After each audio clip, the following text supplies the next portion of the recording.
సహి గగన విహారీ కల్మషధ్వంసకారీ దశశతకరధారీ జ్యోతిషాం మధ్యచారీ విధురపి విధియోగాద్గ్రస్యతే రాహుణాసౌ లిఖితమపి లలాటే ప్రోజ్झితుం కస్సమర్థః.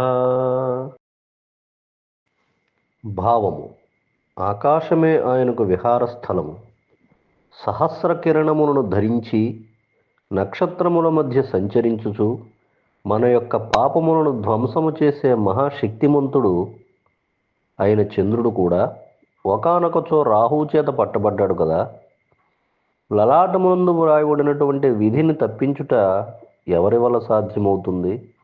ఎంతటి వారులైనా అందరూ విధికి లోబడి ప్రవర్తించవలసినదే కదా.